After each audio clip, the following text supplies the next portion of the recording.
Here are three scary stories that take place in Florida. Stay around to hear the last one. It's based directly on real Florida folklore. Story 1. The Swamp Whispers.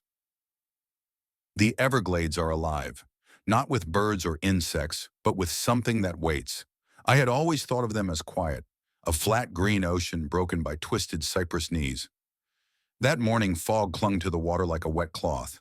I was canoeing a narrow trail when I first heard it. A whisper. Soft. Far off. Almost like my name. I paused, thinking it came from another group, but no one was around. The whisper turned into a chorus, voices rising in a cadence that made my skin crawl. The canoe stopped moving. Or maybe it was the water. The reflection rippled, but not naturally.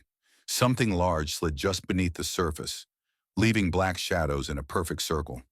I tried to paddle forward, but the water felt sticky, like I was pushing through syrup. The whispers became laughter and then screams. Not human screams, but layered, echoing in ways my ears couldn't process. Something brushed my arm. I froze. A hand, a claw. I didn't want to know. I stared at the dark water, and the canoe tipped, just slightly, but enough for a reflection that wasn't mine to appear. A face, pale, wide eyes, mouth open in a scream that mirrored the sound I'd just heard. I kicked, pushed, scrambled back to the dock, but the boardwalk seemed to stretch on forever. Trees warped around me, dripping water like veins. The whispers followed, closer now, directly in my ear. Stay with us. By the time I reached the parking lot, the sun was gone. My watch read 5 minutes past the time I left, but it had been hours. I never returned to that trail.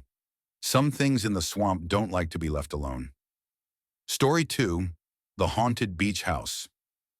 They said the house was abandoned, but the windows gleamed at night, reflecting the moon like they were alive. I stayed for a week to write, drawn by the solitude of a small barrier island near St. Augustine. The first night, I heard someone walking the sand outside. Heavy footsteps. Slow. My neighbor or a burglar? But no one lived nearby. The next night, the sound moved inside. Floorboards creaked, doors clicked, whispers floated down the hall. I told myself it was wind, or mice. On night 3, I saw it. A woman in white standing at the edge of the balcony, staring at the waves. Her hair was long, black, clinging to her pale skin.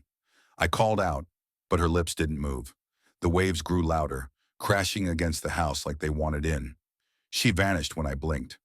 I ran to the stairs and froze. Wet footprints led from the balcony to the living room, though the floor was perfectly dry.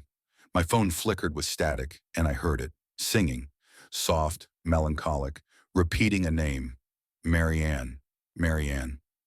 By the final night, the wind carried her voice directly into my ears. I barely made it to my car, and when I looked back, the balcony was empty. But in the sand beneath the house, faint footprints continued toward the water. And I swear I saw her figure walk across the waves. The locals call her the Lady of the Lighthouse Beach. Some nights the house still shines with light, though it's officially condemned. Some houses, they say, never forget who lived inside. Story 3. Florida's Hidden Monsters. Florida has legends it doesn't advertise. Places where the real horror isn't the humidity, it's what hides in it. Near Ocala, the skunk ape is said to lurk in the swamps. Big, smelly, and covered in dark fur, locals claim it watches campers from the trees, sometimes leaving footprints bigger than a man's hand. In the Keys, there are stories of the ghost ships of the Gulf. Fishermen swear they've seen glowing hulls appear in storms, filled with sailors who never reach shore. The ships vanish when you try to approach, leaving only salt water and silence.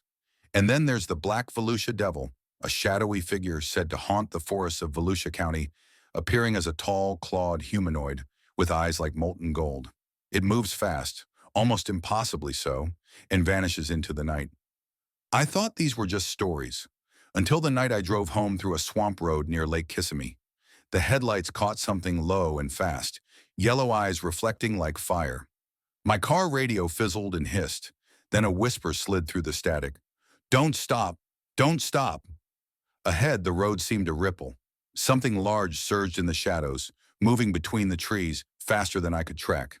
The stench hit me, rotting leaves and something else, musky, primal. I floored it, hearing branches scrape my roof, feeling eyes burning into my back. I made it home. Locked doors, no one outside. But every night since, I hear scratching at my windows and whispers in the humidity. And I've stopped driving down swamp roads after dark. Florida's monsters aren't just legends.